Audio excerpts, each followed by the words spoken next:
In the heart of Riverside Falls, a civilized and charming Oregon town known for its bike trails, organic markets, and a community that prided itself on safety, something dark once slipped between the cracks.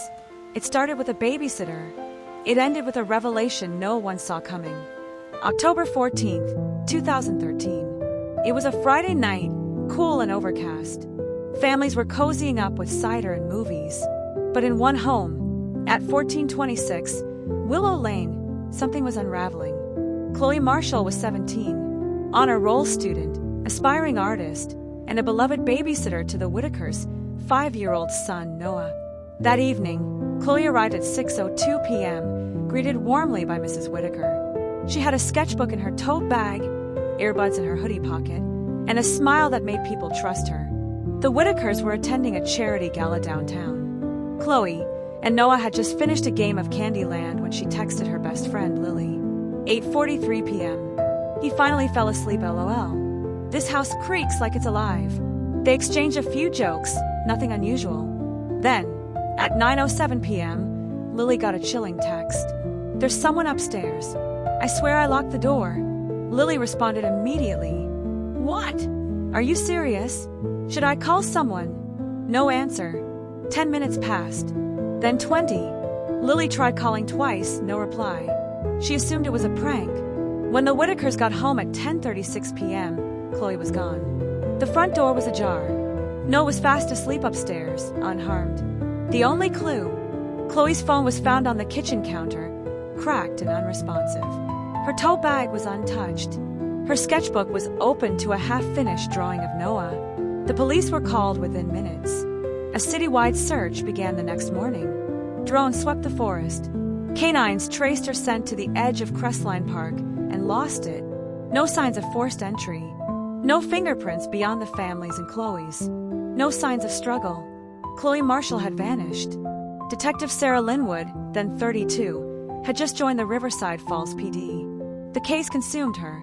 She combed through Chloe's school life, friends, ex-boyfriends, neighbors. But there were no enemies, no threats, no online predators. Nothing. Months turned into years. Public interest faded. The Whitakers moved away in 2016. The Marshalls, Chloe's parents, divorced. Her father, a quiet accountant, moved to Idaho. Her mother became a grief counselor. Sarah Linwood, however, never let go. Chloe's case became her obsession, even as promotions came and other cases demanded her time. Every year on October 14th, she would drive past 1426 Willow Lane, hoping something would feel different. Fast forward to October 2023. Sarah, now 42, and the lead detective in violent crimes, received a plain manila envelope in her department mailbox. No return address. Inside was a printed screenshot of Chloe's final messages. The text looked familiar, until Sarah noticed a new line. 9:13 p.m. He just said my name.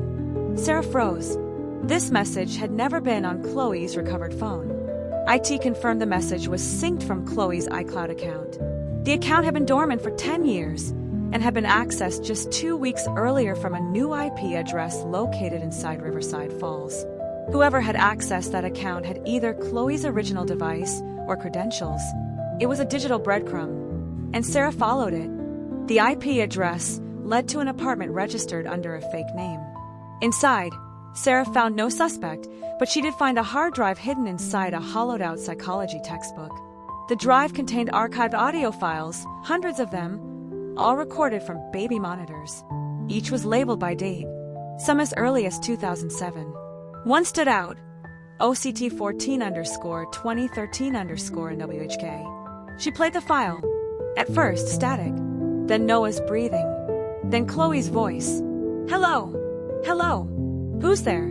I'm calling the police. Then silence. A few seconds later, a man's voice. Chloe. Sarah's breath caught. That voice was not a teenager's. It was older. Calm. Familiar. She enhanced the audio and sent it to voice analysis. The results: a 95% match to Dr. Everett Dresner. Dr. Everett Dresner had been a psychology professor at the University of Oregon.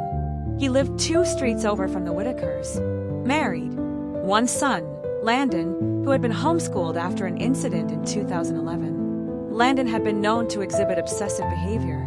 Surveillance videos showed him taking photos of houses, but the family moved suddenly in late 2013, citing academic relocation.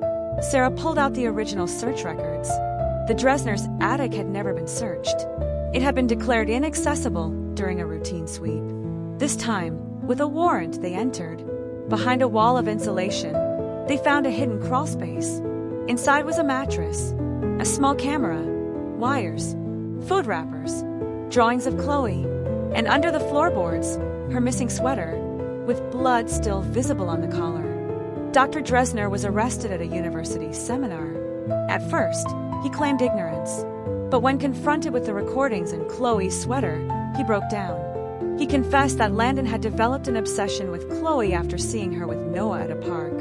On the night of the babysitting job, Landon snuck into the Whitaker home through an attic crawl space he had secretly accessed weeks earlier. When Chloe discovered him, she panicked. In the chaos, she fell down the stairs. She died instantly. Instead of calling for help, Everett helped Landon hide the body. He buried her under their family's old cabin upstate. They wiped her phone, cracked it to make it look like an accident, and erased the security logs. The town had no idea. Chloe's body was exhumed and returned to her family. Her mother, Megan, publicly thanked Sarah Linwood for never giving up. For 10 years, I woke up wondering if Chloe was cold, if she was afraid. Now I know, and now she can rest.